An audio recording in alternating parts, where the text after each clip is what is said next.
Hello my dear students, welcome to Bhavya chemistry academy BCA। NEET UG 2025 के achievers batch में chemistry में हमने सबसे पहले शुरू किया है chapter some basic concepts of chemistry, जहां हम वीडियो लेक्चर 2 की बात कर रहे हैं इस वीडियो में, जो कि है लॉज ऑफ केमिकल कॉम्बिनेशन। इस वीडियो में हम बात करेंगे जितने भी लॉज ऑफ केमिकल कॉम्बिनेशन है उनके बारे में, और साथ ही साथ एग्जाम्पल्स के थ्रू उन लॉज को और अच्छे से समझेंगे, और एंड में फिर हम कुछ क्वेश्चन प्रैक्टिस करेंगे जो एग्जाम के लिए बहुत ही इंपॉर्टेंट है। तो वीडियो बहुत ही इन्फॉर्मेटिव और बहुत ही इंटरेस्टिंग होने वाला है, ध्यान से देखिएगा। आइए वीडियो की शुरुआत करते हैं। सबसे पहले बात करते हैं ये लॉज ऑफ केमिकल कॉम्बिनेशन होते क्या हैं। तो देखिए ध्यान से, the combination of elements to form the compounds is govern by the following 5 basic laws which are called as laws of chemical combination. Elements combine करके कंपाउंड्स बनाते हैं, और उस प्रोसेस के दौरान कुछ बेसिक 5 लॉज एप्लीकेबल होते हैं। बेसिक 5 लॉज उस प्रोसेस को गवर्न करते हैं। वो 5 लॉज को क्या कहा जाता है? Laws of chemical combination. हम एक एक करके सभी लॉज की बात करते हैं। तो सबसे पहला लॉ है law of conservation of mass. Law of conservation of मास सबसे फर्स्ट लॉ जिसकी हम बात करने जा रहे हैं, ये लेवोजियर द्वारा दिया गया, और इसको एक्सपेरिमेंटली जो टेस्टेड किया गया, वेरीफाई किया गया, वो लैंडोर्ट द्वारा किया गया। ओके, क्या कहता है ये? बहुत सिंपल सी बात है, नाम से ही समझ में आ रहा है, आपने प्रीवियस क्लासेस में भी पढ़ रखा है कि जितने भी फिजिकल और केमिकल चेंजेस होते हैं उसमें जो सिस्टम है उसका टोटल मास हमेशा कंजर्व्ड रहता है। Okay, so according to this law, in all the physical and chemical changes the total mass of the system always remains conserved. System का टोटल मास हमेशा ही कंजर्व्ड रहेगा। ओके, अब आगे देखिए। इसका मतलब ये हुआ कि जब रिएक्शन कंप्लीट हो जाती है तो उसके बाद जो टोटल मास ऑफ प्रोडक्ट होगा और जो initially total mass of reactant था वो हमेशा इक्वल रहता है। तो क्या कह देंगे? Hence after the completion of a chemical reaction the total mass of the reactant is always equal to the total mass of the products. Chemical reaction के कंप्लीट होने के बाद जो टोटल मास ऑफ प्रोडक्ट है और total mass of reactant था वो हमेशा क्या आता है? इक्वल आता है। लेकिन अगर मान लेते हैं रिएक्शन कंप्लीट नहीं हुई है, कुछ रिएक्टेंट अभी भी बचा हुआ है, प्रोडक्ट बन गया है, उस समय क्या कह देंगे? Laws of conservation of mass क्या कहता है? तो law of conservation of mass ये कहता है उस कंडीशन में, but before completion of a chemical reaction the total mass of the reactant is always equal to the sum of masses of the products and mass of the unreacted reactants। जब हम reaction complete नहीं हो रही है उस समय बात कर रहे हैं, उस कंडीशन पे बात कर रहे हैं, तो उस समय जो रिएक्टेंट का टोटल मास होगा वो प्रोडक्ट के मास के और जो बचा हुआ अनरिएक्टेड रिएक्टेंट है उसके मास के सम के बराबर होगा। ठीक है, इस लॉ से ये भी कहा जा सकता है मास can neither be created nor be destroyed in all the physical and chemical changes. इसका मतलब सिंपल सा ये हुआ स्टूडेंट्स कि जितने भी फिजिकल और केमिकल चेंजेस हैं उसमें मास को ना ही क्रिएट किया जा सकता है ना ही डिस्ट्रॉय किया जा सकता है, क्योंकि केमिकल चेंजेस और फिजिकल चेंजेस में जो मास है वो हमेशा कंजर्व्ड रहता है। ओके, अब आगे देखिए। Law of conservation of mass को law of indestructibility of matter भी कहते हैं। It is also called as law of indestructibility of matter.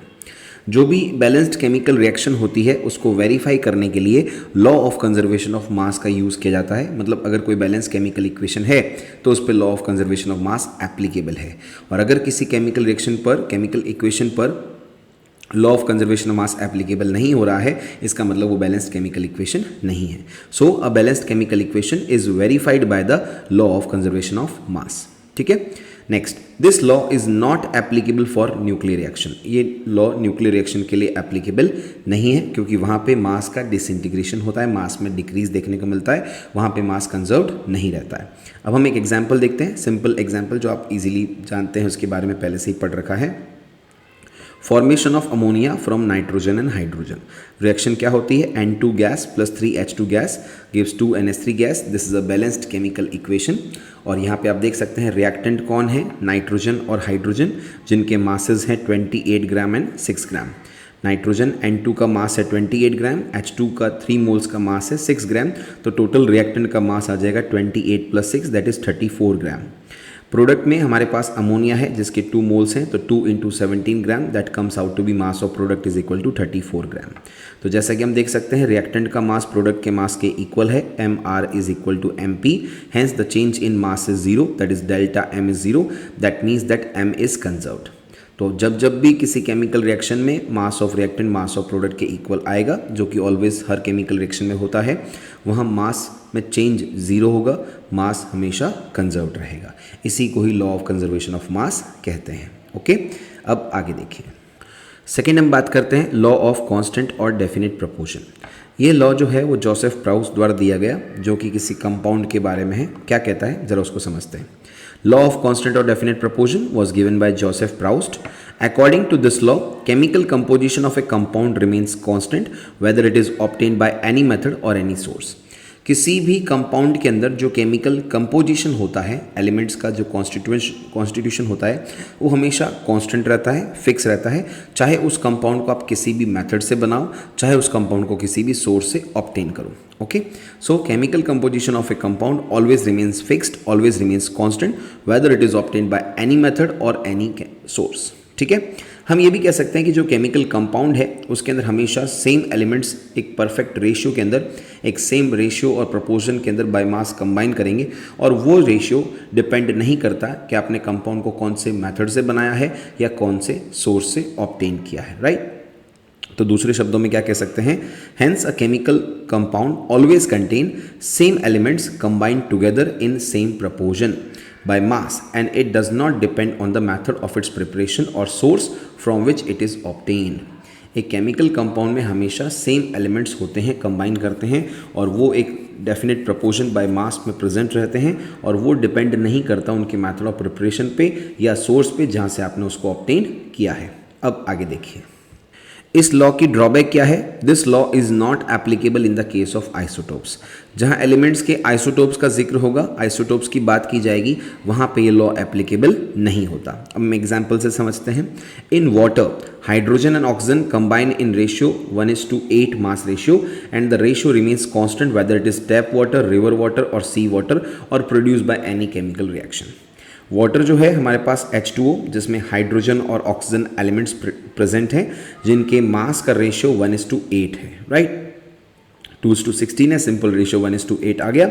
ये रेशियो हमेशा कांस्टेंट रहेगा, फिक्स रहेगा, चाहे वाटर कोई भी हो, यानी टैप वाटर हो तो भी रेशियो यही रहेगा, रिवर वाटर है तो भी रेशियो यही रहेगा, सी वाटर है तो भी रेशियो यही रहेगा, और चाहे वाटर को आपने किसी केमिकल रिएक्शन से भी ऑब्टेन किया है तो भी रेशियो सेम ही रहेगा। ऐसा एक और एग्जाम्पल देखते हैं, जैसे कि each sample of CO2 obtain from different sources contain carbon and oxygen combine in the ratio 3:8 by mass. CO2 gas है, उसको आप किसी भी सैंपल से आप देखो, चाहे किसी भी सोर्स से उसको ऑब्टेन करो, हमेशा उसमें कार्बन और ऑक्सीजन के मास का रेशियो 3:8 ही आएगा, जो फिक्स रहेगा। ओके, तो जब कभी भी किसी कंपाउंड में एलिमेंट के मास का रेशियो फिक्स आता है, that means we are talking about law of definite proportion और लॉ ऑफ कांस्टेंट प्रोपोर्शन। ठीक है, अब आगे देखिए ध्यान से। अब हम बात करते हैं next law of multiple proportion की। Law of multiple proportion Dalton के द्वारा दिया गया। ये लॉ कब एप्लीकेबल होगा, जब दो एलिमेंट्स मिलके एक से ज़्यादा कंपाउंड बनाते हैं, और उन एक से ज़्यादा कंपाउंड्स में क्या देखने को मिलेगा, किसी एक एलिमेंट के डिफरेंट मासेस जो कि दूसरे एलिमेंट के फिक्स मास के साथ कंबाइन करते हैं, वो हमेशा एक सिंपल रेशियो में प्रेजेंट होते हैं। राइट, क्या कह देंगे इसको, according to this law when two elements combines together to form more than one compound, then the different masses of one element which combines with the fixed mass of other element bears a simple ratio with one another। जब दो elements combine करके एक से ज़्यादा compound बनाते हैं, तब उन कंपाउंड्स में किसी एक एलिमेंट के डिफरेंट मासेस जो कि दूसरे एलिमेंट के फिक्स मास के साथ कंबाइन कर रहे हैं, वो डिफरेंट मासेस आपस में सिंपल रेशियो के फॉर्म में प्रेजेंट होते हैं। ठीक है, this law is not applicable in the case of isotopes. ये जो लॉ ऑफ मल्टीपल प्रोपोर्शन है, ये भी आइसोटोप के केस में एप्लीकेबल नहीं होता। अब इसके एग्जांपल्स को समझते हैं, देखिए ध्यान से। सबसे फर्स्ट एग्जांपल देखिए, SO2 and SO3, sulphur dioxide and sulphur trioxide. इसमें हमारे पास दो एलिमेंट है, सल्फर और ऑक्सीजन, SO2 और SO3 के अंदर। SO2 में सल्फर का 1 एटम है 32 ग्राम, ऑक्सीजन के 2 एटम्स हैं 32 ग्राम।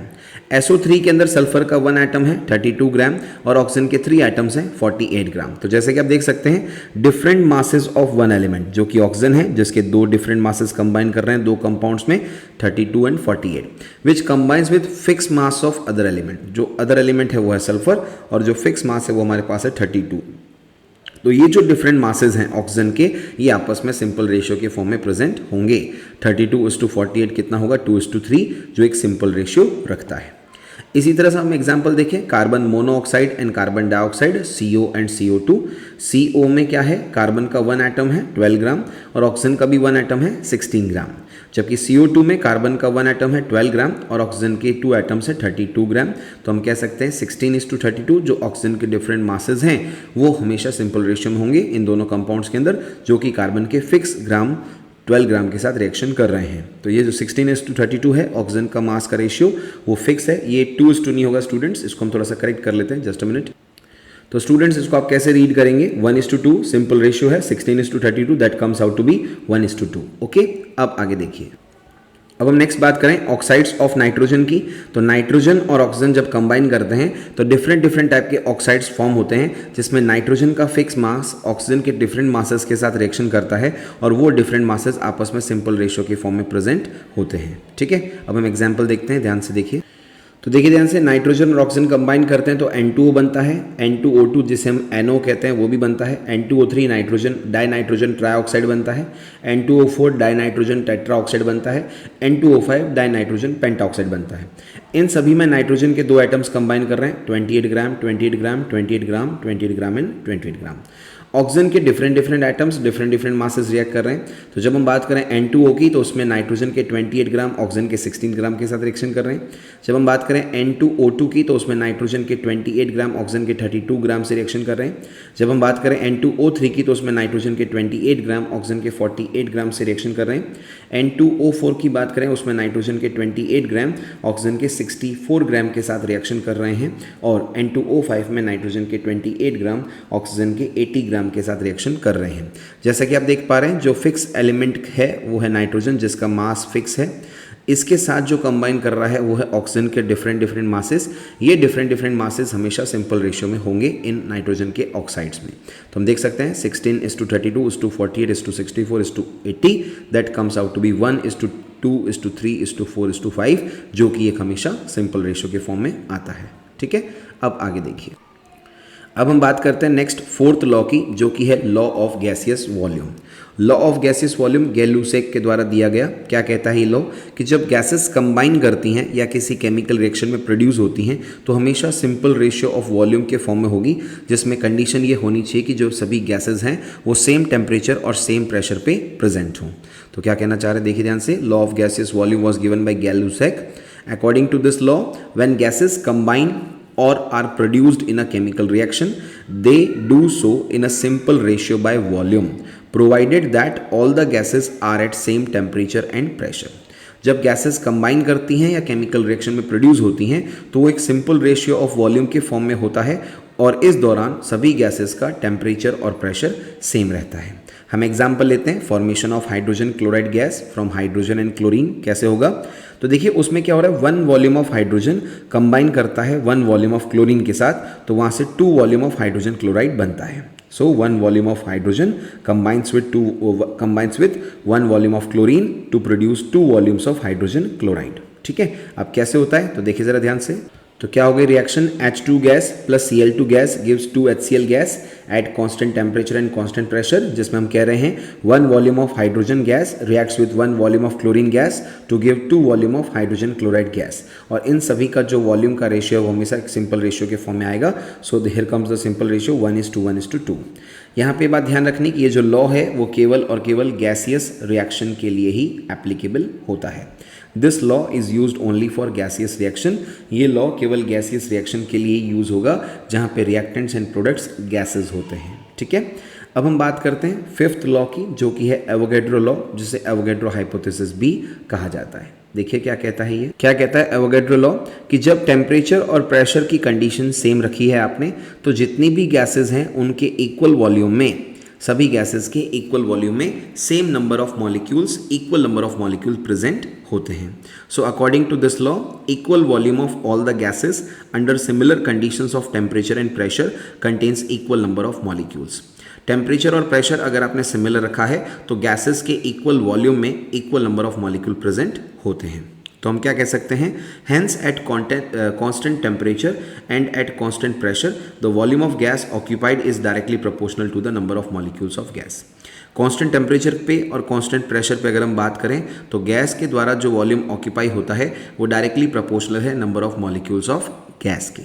एग्जाम्पल देखें, formation of HCl, hydrogen chloride gas के फॉर्मेशन की बात करें तो ये बात और अच्छे से क्लियर हो जाएगी। देखिए ध्यान से, जैसे कि अभी हमने ऊपर भी यही एग्जाम्पल देखा, H2 gas plus Cl2 gas gives 2 HCl gas at constant temperature and constant pressure, जहां 1 volume of H2 gas reacts with 1 volume of Cl2 gas gives 2 volume of HCl। 1 molecule जो 1 वॉल्यूम के अंदर होगा, constant temperature और constant pressure पे जितने volume है उतने ही मॉलिक्यूल उनके अंदर प्रेजेंट होंगे। तो H2 गैस के 1 वॉल्यूम में 1 मॉलिक्यूल प्रेजेंट होगा, Cl2 गैस के 1 वॉल्यूम में 1 मॉलिक्यूल प्रेजेंट होगा और HCl के 2 वॉल्यूम में 2 मॉलिक्यूल प्रेजेंट होंगे। 1 मॉलिक्यूल की जगह अगर हम हाफ मॉलिक्यूल लें तो हाफ मॉलिक्यूल रिएक्ट करेगा H2 का हाफ मॉलिक्यूल ऑफ Cl2 के साथ, जहाँ से 1 मॉलिक्यूल ऑफ HCl का फॉर्मेशन होगा। हाफ मॉलिक्यूल का मतलब है यहाँ पे 1 एटम की बात हो रही है, तो 1 एटम H2 हाइड्रोजन का रिएक्शन करेगा 1 एटम क्लोरीन के साथ, जहाँ से 1 मॉलिक्यूल ऑफ HCl गैस का फॉर्मेशन होगा। अब ये जो एवोगैड्रो हाइपोथेसिस है इसके बहुत सारे एप्लीकेशंस हैं जिनके हम एक एक करके बात करते हैं। तो देखिए ध्यान से, एप्लीकेशंस ऑफ एवोगैड्रो हाइपोथेसिस। सबसे पहला एप्लीकेशन है किसी भी गैस की एटॉमिसिटी का डिटर्मिनेशन करने में, determination of atomicity of gas. तो सबसे पहले ये समझते हैं ये एटॉमिसिटी होती क्या है। तो देखिए ध्यान से, atomicity of a gas is the number of atoms of gas present in 1 molecule of a gas. किसी भी गैस के 1 मॉलिक्यूल में जो number of atoms of gas present होते हैं उसे गैस की एटॉमिसिटी कहा जाता है। Atomicity of a gas is the number of atoms of gas present in 1 molecule of a gas. ठीक है, अब आगे देखिए, तो हम क्या बोल देंगे, एग्जाम्पल देखते हैं। For example, helium, neon, argon, krypton, xenon, radon, they all are the inert gases. इन सभी की एटॉमिसिटी 1 होती है। इन्हें मोनो एटॉमिक गैस कहा जाता है क्योंकि इनके 1 मॉलिक्यूल में 1 एटम ही प्रेजेंट होता है। इसी तरह बात करें O2, H2, N2 और Cl2 गैस की, जहाँ पे एटॉमिसिटी 2 होती है। इनके 1 मॉलिक्यूल में 2 एटम प्रेजेंट होते हैं, इसलिए इन्हें डाई एटॉमिक गैस कहा जाता है।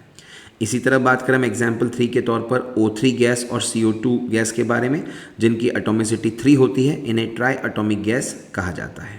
ठीक है, अब देखते हैं सेकेंड एप्लीकेशन के बारे में बात करते हैं, जो कि है relation between molecular weight and vapour density of a gas. किसी भी गैस की वेपर डेंसिटी और मॉलिक्यूलर वेट में क्या रिलेशन होता है उसकी बात करते हैं। सबसे पहले हमें पता होना चाहिए what is vapour density of gas. Gas की वेपर डेंसिटी क्या है? तो किसी भी गैस की डेंसिटी जो हाइड्रोजन की डेंसिटी के साथ जो हम कंपेयर करते हैं कांस्टेंट प्रेशर और कांस्टेंट टेम्परेचर पे, उस रेशियो को ही वेपर डेंसिटी ऑफ गैस कहा जाता है। तो vapour density of gas is the ratio between density of gas to that of density of hydrogen at constant temperature and constant pressure. ठीक है, अब आगे देखिए, तो क्या कह देंगे हम, मॉलिक्यूलर वेट होता है twice of vapour density. Relation हमारा क्या है, molecular weight of gas is equal to twice of vapour density of gas, और vapour density is molecular weight upon 2। जो डेंसिटी ऑफ हाइड्रोजन हम कंपैरिजन के तौर पे बात कर रहे हैं वो होता है 0.089 ग्राम पर लीटर। ओके, अब हम बात करते हैं थर्ड एप्लीकेशन की, कि एवोगैड्रो लॉ का थर्ड एप्लीकेशन क्या है।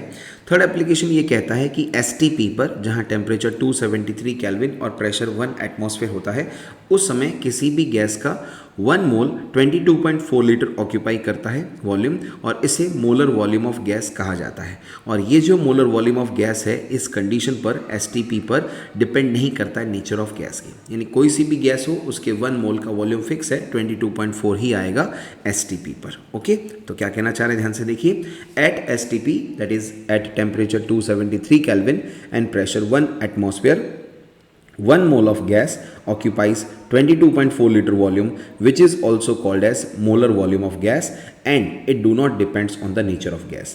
ये गैस के नेचर पर डिपेंड नहीं करता है। ठीक है, अब देखिए क्वेश्चन नंबर 1 क्या कह रहा है। अब हम कुछ क्वेश्चन प्रैक्टिस करते हैं, क्योंकि हमने थ्योरी पढ़ ली, एग्जाम्पल्स देख लिए, लॉ को समझ लिया। अब कुछ क्वेश्चंस देखते हैं अलग अलग लॉ पे बेस्ड, जिससे हमारी प्रैक्टिस और अच्छे से हो जाए। देखिए ध्यान से, question number 1, if law of conservation of mass holds true, then 22 gram of AgNO3 aqueous on reaction with 10 gram of NaCl aqueous will produce 8 gram of AgCl solid and NaNO3 aqueous equal to, okay, मतलब ये कह रहा है कि अगर law of conservation of मास सही है तो 22 ग्राम AgNO3 एक्वस जब रिएक्शन करेगा 10 ग्राम ऑफ NaCl एक्वस के साथ तो वहाँ से 8 ग्राम ऑफ AgCl सॉलिड बनेगा और NaNO3 एक्वस कितना बनेगा, वो मास कितना है। ठीक है, तो देखिए ध्यान से, तो क्या बोल देंगे, रिएक्शन क्या है यहाँ पे, AgNO3 aqueous plus NaCl aqueous gives AgCl solid plus NaNO3 aqueous. क्योंकि हम जानते हैं मास कंजर्व्ड रहता है, यानी चेंज इन मास 0 आता है, दैट मीन्स रिएक्टेंट का मास प्रोडक्ट के मास के इक्वल रहेगा। जैसा कि क्वेश्चन में गिवन है, रिएक्टेंट AgNO3 और NaCl के मासेस कितने हैं, 22 gram and 10 gram, that comes out to be 32 gram. Product में हमारे पास AgCl का मास गिवन है 8 ग्राम और NaNO3 के मास को हमने मान लिया x ग्राम। ओके, तो हम क्या कह देंगे, रिएक्टेंट का मास प्रोडक्ट के मास के इक्वल है, so 32 gram is equal to 8 gram plus x gram, so x gram comes out to be 32 minus 8, that is 24 gram. So इस रिएक्शन में जो NaNO3 एक्वस प्रोड्यूस होगा वो होगा 24 gram, hence 24 gram NaNO3 aqueous will be produced. तो ये जो question था वो law of conservation of mass पे बेस्ड था। अब आगे देखिए, सेकेंड क्वेश्चन जो है वो लॉ ऑफ मल्टीपल प्रोपोर्शन पे बेस्ड है। कैसे करेंगे इसको, क्या कह रहा है जरा ध्यान से देखिए। Question number 2, the law of multiple proportion is illustrated by the which of the following pair of compounds. आपके सामने कुछ पेयर ऑफ कंपाउंड्स नीचे दे रखे हैं, आपको उनमें से बताना है कि कौन से पेयर ऑफ कंपाउंड पे लॉ ऑफ मल्टीपल प्रोपोर्शन बताया जा रहा है। ठीक है, तो पहले ऑप्शन की बात करते हैं, फिर आंसर और एक्सप्लेनेशन की बात करते हैं। सबसे फर्स्ट ऑप्शन है sodium chloride and sodium bromide, second option है ordinary water and heavy water, third option है sodium chloride and potassium chloride और फोर्थ ऑप्शन है sulphur dioxide and sulphur trioxide. इस क्वेश्चन का सही आंसर है D, that is sulphur dioxide and sulphur trioxide. क्यों है जरा उसको समझते हैं। तो देखिए यहाँ पे बात हो रही है लॉ ऑफ मल्टीपल प्रोपोर्शन की, जो कि उन कंपाउंड्स पे लगता है जहाँ पे सेम एलिमेंट्स कंबाइन करके एक से ज़्यादा कंपाउंड बनाते हैं। तो आप देख सकते हैं ए, बी और सी ऑप्शन में जो दो कंपाउंड्स दिए गए हैं उनमें दोनों एलिमेंट सेम नहीं हैं, या तो एक एलिमेंट सेम है या दोनों ही अलग अलग हैं। लेकिन हमारे पास जब तक दोनों एलिमेंट्स सभी कंपाउंड्स में सेम नहीं होंगे वहाँ पे लॉ ऑफ मल्टीपल प्रोपोर्शन नहीं लगेगा। यही बात यहाँ पे समझाई गई है। एक्सप्लेनेशन देखिए ध्यान से, the pair of compounds which shows law of multiple proportion must have similar atoms out of which one atom is fixed while the number of other atoms are different in them। यानी जो compounds law of multiple proportion show करेंगे उनमें similar number of atoms होना चाहिए, जिनमें से कोई एक एटम होगा वो तो फिक्स होगा, जो सेम रहेगा, जबकि जो दूसरे एटम्स होंगे उनके अलग अलग नंबर उसमें प्रेजेंट हो सकते हैं। ठीक है, अब आगे देखिए, बात करें क्वेश्चन नंबर 3 की, जो वेपर डेंसिटी और मॉलिक्यूलर मास से रिलेटेड है। एक सिंपल प्रैक्टिस क्वेश्चन है आपके लिए। क्या कहना चाह रहा है ध्यान से देखिए, the molecular formula of a gas is COX। If the vapour density of the gas is 70 then what is the value of X। आपके सामने गैस का मॉलिक्यूलर फॉर्मूला दे रखा है, वो है COX, और ये भी कहा गया है कि जो गैस है उसकी वेपर डेंसिटी है 70, तो बताइए X का वैल्यू क्या होगा। तो हम जानते हैं मॉलिक्यूलर वेट क्या होता है, ट्वाइस ऑफ वेपर डेंसिटी। तो गैस का मॉलिक्यूलर वेट क्या आ जाएगा, twice into 70, that comes out to be 140। तो ट्वाइस इंटू वेपर डेंसिटी हमने करना है, वेपर डेंसिटी क्वेश्चन में गिवन है, 2 इंटू 70 हो जाएगा तो आ जाएगा 140। तो जो COX है वो आएगा 140। यहाँ पे हम जानते हैं कार्बन का मास है 12, ऑक्सीजन का मास है 16, तो ये आ गया 16 plus 12, X is 140। 16 plus 12 that comes out to be 28, X is equal to 140, तो X comes out to be 140 upon 28 which is 5। ठीक है, सो X कितना आ गया हमारे पास 5। तो ये हमने कैलकुलेट किया by the help of this relation, molecular weight is equal to twice into vapour density. तो इस रिलेशन पे बेस्ड हमने क्वेश्चन प्रैक्टिस कर लिया। आइए अब नेक्स्ट क्वेश्चन की बात करते हैं। नेक्स्ट हम बात करते हैं क्वेश्चन नंबर 4 की, जो कि एवोगैड्रो लॉ पे बेस्ड है। बहुत ही प्यारा क्वेश्चन है। क्या कह रहा है जरा ध्यान से देखिए, 2 flask X and Y of equal capacity of volume contains O2 and helium gas respectively under similar conditions of temperature and pressure, then which flask has more number of molecules। आपके पास दो फ्लास्क दिए गए हैं X और Y, जिनका volume same है और उनमें ऑक्सीजन गैस और हीलियम गैस भर रखी है। यानी X फ्लास्क के अंदर O2 गैस है जबकि Y फ्लास्क के अंदर हीलियम गैस है, और दोनों का वॉल्यूम सेम है, कैपेसिटी सेम है, और दोनों के अंदर टेम्परेचर और प्रेशर भी सेम है। तो बताना है आपको कि कौन से फ्लास्क में मोर नंबर ऑफ मॉलिक्यूल होंगे। ऑप्शन फर्स्ट है X फ्लास्क ऑप्शन 2 है Y flask, option C both have same molecules, option D fourth none of the above. इस क्वेश्चन का सही आंसर है 3, यानी दोनों फ्लास्क में सेम मॉलिक्यूल्स होंगे। क्यों होंगे तो देखिए ज़रा ध्यान से, दोनों फ्लास्क जो हैं उनमें वॉल्यूम सेम है, दोनों फ्लास्क में टेम्परेचर सेम है, दोनों फ्लास्क एक्स और वाई में प्रेशर सेम है। तो जहाँ टेम्परेचर और प्रेशर सेम है, वॉल्यूम इक्वल है, सेम है, तो उनमें नंबर ऑफ मॉलिक्यूल्स भी सेम आएंगे अकॉर्डिंग टू एवोगैड्रो लॉ। तो एक्सप्लेनेशन में यही बात समझाई गई है कि कांस्टेंट टेम्परेचर और कांस्टेंट प्रेशर पर सेम वॉल्यूम ऑफ गैसेस में same number of molecule present होते हैं। So at constant temperature and constant pressure same volume of gases contain same number of molecules. Okay, अब आगे देखिए। नेक्स्ट हम बात करते हैं क्वेश्चन नंबर 5 की, जो कि है बेस्ड हमारा लॉ ऑफ कांस्टेंट प्रोपोर्शन। क्या कह रहा है जरा ध्यान से देखिए। A sample of pure carbon dioxide irrespective of its source contain 27.27% carbon and 72.73% oxygen. The data support law of constant proportion, law of conservation of mass, law of multiple proportion and none of the above. इस question का सही answer है first. अब देखते हैं कैसे आया और ये क्वेश्चन क्या कहना चाह रहा है। पहली बात तो देखिए, क्वेश्चन ये कह रहा है कि जो प्योर कार्बन डाइऑक्साइड का एक सैंपल है, जो कि हम किसी भी सोर्स से ऑब्टेन करें, कोई फ़र्क नहीं पड़ता उससे, उनमें जो कार्बन का परसेंटेज है और ऑक्सीजन का परसेंटेज है वो सेम है। तो हम अच्छे से जानते हैं लॉ ऑफ कांस्टेंट प्रोपोर्शन ये कहता है कि चाहे किसी भी सब्सटेंस का, किसी भी कंपाउंड के सैंपल को आप किसी भी सोर्स से ऑब्टेन करें, उनमें जो एलिमेंट के मासेस का रेशियो है वो हमेशा सेम आएगा, कांस्टेंट आएगा, फिक्स आएगा। ये कहलाता है लॉ ऑफ कांस्टेंट प्रोपोर्शन। तो जो दिया गया डाटा है, दी गई कंडीशन है, वो किसको प्रूव कर रहा है? लॉ ऑफ कांस्टेंट प्रोपोर्शन को। किसको सपोर्ट कर रहा है? लॉ ऑफ कांस्टेंट प्रोपोर्शन को। इसलिए इस क्वेश्चन का सही आंसर आ जाएगा फर्स्ट। ठीक है, अब आगे देखिए।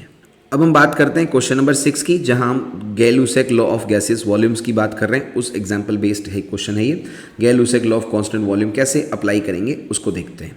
तो क्वेश्चन ये कह रहा है, question number 6, for the gaseous reaction H2 plus Cl2 gives 2HCl if, यहाँ पे गैसेज है, ये कह दिया है पहले से ही गैसियस रिएक्शन के लिए। If 40 ml of hydrogen completely reacts with chlorine then find out the volume required of chlorine and also volume of HCl produce. कोई गैसियस रिएक्शन है जहां H2 प्लस Cl2 कंबाइन करके 2HCl बना रहे हैं और 40 ml ऑफ हाइड्रोजन रिएक्ट कर रहा है क्लोरीन के साथ कंप्लीटली, यानी जितना 40 ml आपने लिया है वो पूरा का पूरा रिएक्शन कर गया है क्लोरीन के साथ और वहां से HCl बन गई है। तो आपको ये बताना है कि उस दौरान कितना क्लोरीन रिक्वायर्ड थे इस 40 ml ऑफ हाइड्रोजन के साथ रिएक्शन करने के लिए और उस दौरान कितना HCl का वॉल्यूम फॉर्म हुआ है, ये आपको बताना है। तो जाहिर सी बात है, गैसियस रिएक्शन दे रखा है और वॉल्यूम्स की बात चल रही है, तो law of gaseous volume that is Gay Lussac law apply होगा। अकॉर्डिंग टू गैल-ल्यूसेक लॉ, जो हमारे पास दी गई रिएक्शन है H2 plus Cl2 gives 2HCl, उसके लिए क्या होगा? 1 ml of H2 reacts with 1 ml of Cl2 and will give 2 ml HCl। जाहिर सी बात है, स्टोइकियोमेट्रिक रेशियो 1:1 है, तो हम क्या बोल देंगे? 1 ml of hydrogen gas will react with 1 ml of chlorine gas and it will give 2 ml of HCl gas. अब क्योंकि क्वेश्चन में आपको 1 ml ऑफ हाइड्रोजन जब आप लेते हैं तो 1 ml ऑफ Cl2 बनता है और क्वेश्चन में आपको 40 ml ऑफ हाइड्रोजन दे रखा है, तो वहां से 40 ml ऑफ Cl2 रिएक्ट करेगा। सो 40 ml of hydrogen gas will react with 40 ml of Cl2 gas. Complete reaction की बात हो रही है यहाँ पे। तो कंप्लीट रिएक्शन कब होगी? हाइड्रोजन का 40 ml कंप्लीटली रिएक्ट कर जाएगा 40 ml ऑफ Cl2 के साथ and it will give double the amount of HCl, यानी जितना HCl बनेगा उसका वॉल्यूम डबल होगा and it will give 80 ml of HCl। So required volume of chlorine कितना हो गया? 40 ml और वॉल्यूम ऑफ HCl फॉर्म कितना हो गया? 80 ml। ओके, तो आई होप आपको समझ में आया होगा। गैल-ल्यूसेक लॉ ऑफ गैसेस वॉल्यूम पे बेस्ड ये क्वेश्चन था। अब आगे देखिए। नेक्स्ट हम बात करते हैं क्वेश्चन नंबर 7 की। बहुत ही प्यारा, बहुत ही इंटरेस्टिंग क्वेश्चन है, ध्यान से देखिएगा। 2 elements x and y combines in gaseous state to form xy in the ratio 1:35.5 by mass. The mass of y that will required to react with 2 gram of x is। यहाँ पे आपको क्या कहा गया? 2 एलिमेंट हैं x और y जो combine करके गैसियस स्टेट में कंपाउंड बनाते हैं एक्स वाई, जहाँ पे उनके मासेस का रेशियो है 1:35.5। अब आपसे पूछा गया कि जो मास ऑफ y होगा, जो रिक्वायर्ड है 2 ग्राम ऑफ x के साथ रिएक्शन करने के लिए, वो कितना है? आपके ऑप्शन है 7.1 ग्राम, 3.55 ग्राम, 71 ग्राम एंड 35.5 ग्राम। इस क्वेश्चन का सही आंसर है 3, दैट इज 71 ग्राम। कैसे आया, आइए उसका एक्सप्लेनेशन समझते हैं। बहुत ही प्यारा क्वेश्चन। तो देखिए ध्यान से, एक्सप्लेनेशन में क्या कह रहे हैं कि जो लॉ ऑफ डेफिनेट प्रपोर्शन है वो ये कहता है कि किसी भी कंपाउंड में जो मासेस ऑफ एलिमेंट का रेशियो है वो सेम रहता है, राइट। चाहे आप कितनी भी क्वांटिटी रिएक्शन कराएं, उनके अंदर जो मासेस होगा एलिमेंट के, उसका रेशियो जो होगा वो सेम आएगा। So according to law of definite proportion the ratio of masses of element in a compound is same. So हमारे पास जो दिया गया एलिमेंट है वो है x और y, और इनका जो गिवन रेशियो है मास का वो है 1:35.5 which is a mass ratio. अब इसका मतलब ये हुआ कि 1 ग्राम x का रिएक्ट करेगा 35.5 ग्राम ऑफ y के साथ। तो अगर आप 1 ग्राम के अलावा कितनी भी क्वांटिटी लेते हो x की और कितनी भी क्वांटिटी लेते हो y की, उनका रेशियो हमेशा सेम आना चाहिए। तो आपने अब क्या किया, 2 ग्राम ऑफ y लिया है। कितना लिया है, 2 ग्राम ऑफ y, इसको डबल कर दिया 1 को, तो ये भी डबल हो जाएगा, 35.5 का डबल 71 ग्राम हो जाएगा। ओके, अगर मान लीजिए यहाँ पे 2 ग्राम की जगह 4 ग्राम लिया होता तो ये 142 ग्राम हो जाता। तो रेशियो 1:35.5 ही आएगा, सेम रेशियो आएगा। 2 ग्राम इज टू 71 ग्राम लेंगे तो उसका सिंपल रेशियो 1:35.5 ही आएगा, जो कि सेम है जैसा कि क्वेश्चन में दिया गया है। तो ये कंसेप्ट इसका क्या है स्टूडेंट्स, की जो लॉ ऑफ डेफिनेट प्रपोर्शन है उसके अकॉर्डिंग किसी भी कंपाउंड में एलिमेंट के मासेस का रेशियो सेम ही रहेगा। तो यहाँ पे आप देखिए 1:35.5 आपको रेशियो गिवन है, और 2 ग्राम और 71 ग्राम भी ले लेंगे तो सिंपल रेशियो 1:35.5 ही आएगा। That means 2 gram of x will react with 71 gram of y। Okay, और रेशियो इनके अंदर कौन सा रहेगा, 1:35.5, जो कि फिक्स्ड है, सेम है। तो इस तरह से स्टूडेंट्स आपने देखा, इस वीडियो लेक्चर में हमने बात की लॉज ऑफ केमिकल कॉम्बिनेशन के बारे में, जहां हमने सबसे पहले law of conservation of mass को समझा, उसके एग्जाम्पल प्रैक्टिस किए, इंपॉर्टेंट पॉइंट्स देखे। फिर हमने लॉ ऑफ कांस्टेंट और डेफिनेट प्रपोर्शन को देखा, उसके एग्जाम्पल्स को समझे। फिर हमने लॉ ऑफ मल्टीपल प्रपोर्शन की बात की, उसके भी एग्जाम्पल्स देखे। और फिर हमने law of gaseous volume, that is Gay-Lussac law, उसकी बात की और उसके भी एग्जाम्पल्स प्रैक्टिस किए।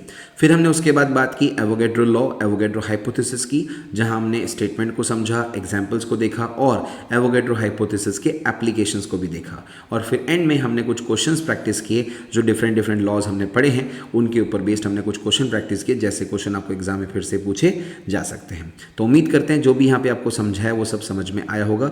फिर भी कोई छोटी सी बात आपको नहीं समझ में आई है तो आप उसको आराम से कमेंट सेक्शन में मेंशन करें, हम उसको सेपरेट वीडियो बना के अलग से आपका कंसेप्ट क्लियर कर देंगे। और आप नीट यूजी अचीवर्स बैच में केमिस्ट्री के सारे वीडियो लेक्चर सिस्टमेटिकली देते रहिए, और जो जो वीडियो लेक्चर्स है वो कंसिस्टेंटली अपलोड किए जा रहे हैं। और जैसा कि कहा गया था शुरुआत में ही कि 1 अक्टूबर को ये स्टार्ट हुआ है और 31 मार्च तक आपका सारा केमिस्ट्री का सिलेबस सिस्टमेटिक तरीके से यूट्यूब के चैनल भव्या केमिस्ट्री अकेडमी पर अपलोड किया जाएगा। सो सिंसियरली पढ़ाई कीजिए। ऑल द बेस्ट आप सभी को प्रिपरेशन के लिए। Thank you very much.